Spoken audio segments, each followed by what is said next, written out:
Opinions and stories around the game we love, told by your favorite storytellers. Stay up to date with all things cricket. Subscribe to CricBuzz's YouTube channel and press that bell icon now.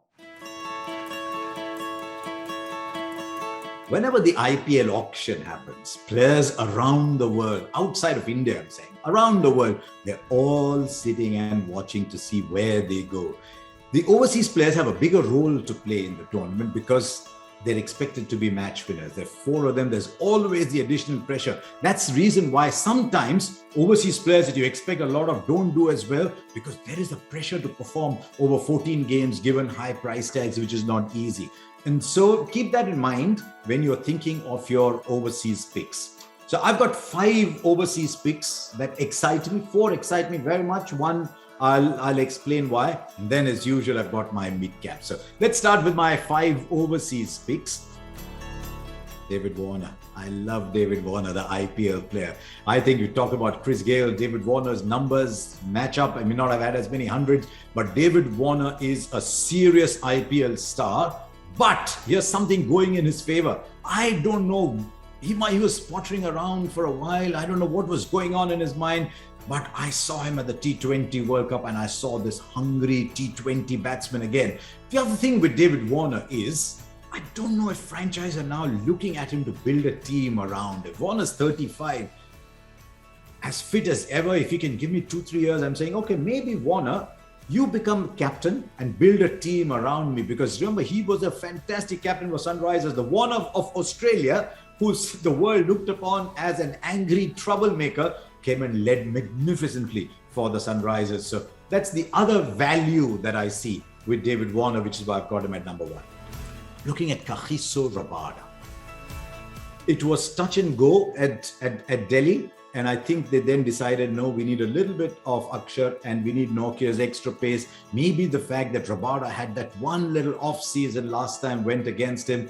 But again, if the tracks are doing something, Rabada, remember 30 wickets the season before that, and always took 25 games in a row that he took a wicket. I'm looking at Rabada in combination with a Nortje kind of player, maybe a Bumrah, who knows, that kind of combination. And I would request Rabada to give a little more respect to his batting because he can hit the ball a long way. I want Rabada to come in at number 8 and give me those 12-15 runs when I need them. So I'm very, very bullish on Kagiso Rabada. And I think you saw towards the end, I know it was test match cricket in healthful conditions, but you rile up Rabada a little bit. You remind him that he's a special player, and I think you get things out of him. So I'm very happy with Kagiso Rabada.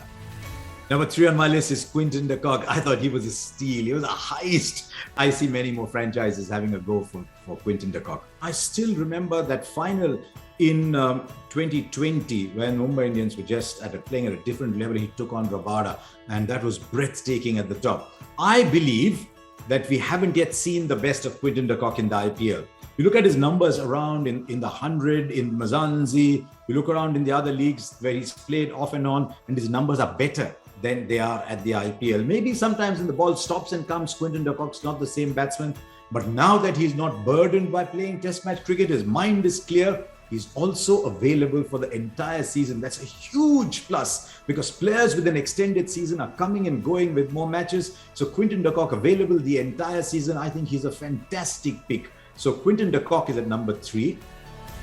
I'm going for Pat Cummins at number 4 because I just rate him as just as a fabulous modern contemporary great. I want Cummins to bat at 7-8 again. You see, if you notice, even through the India players, I'm looking at this seam bowler, someone who can bat 7-8. That's a crucial position. You only need to bat 8-10 balls over there. And I'd like to see Cummins reinvent himself in that role. I know he once went after Bumrah in the UAE, but that was one-off. But I'd like him to do that. And I think as he rediscovers himself and becomes a bowler who can bowl at different stages in the game, I think there's a lot to be said of Pat Cummins. So as I said, not quite the same payday that might buy you fancy houses on the coast in Sydney, but still a very good buy. I haven't come to the player that a lot of people thought I would come to earlier, and that is Mitch Marsh, who I think is playing the best cricket of his career. The Mitch Marsh that we saw in the T20 World Cup was a fearless player playing on decent wickets, not the greatest in the world.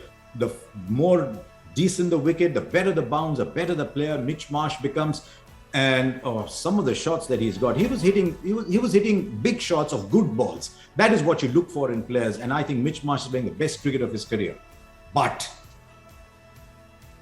I'm always worried about Mitch Marsh's fitness. He's constantly breaking down. Came back into the Test series to the Big Bash. Again, there was a little hamstring issue. Only played 21 games over 12 seasons. Is he going to give me 3 overs every game? Because he's perfectly capable of bowling 130, 132 at least, if not more. If he's guaranteeing me those 3 overs and he's guaranteeing me his fitness, I am telling Mitch Marsh, come quote your price.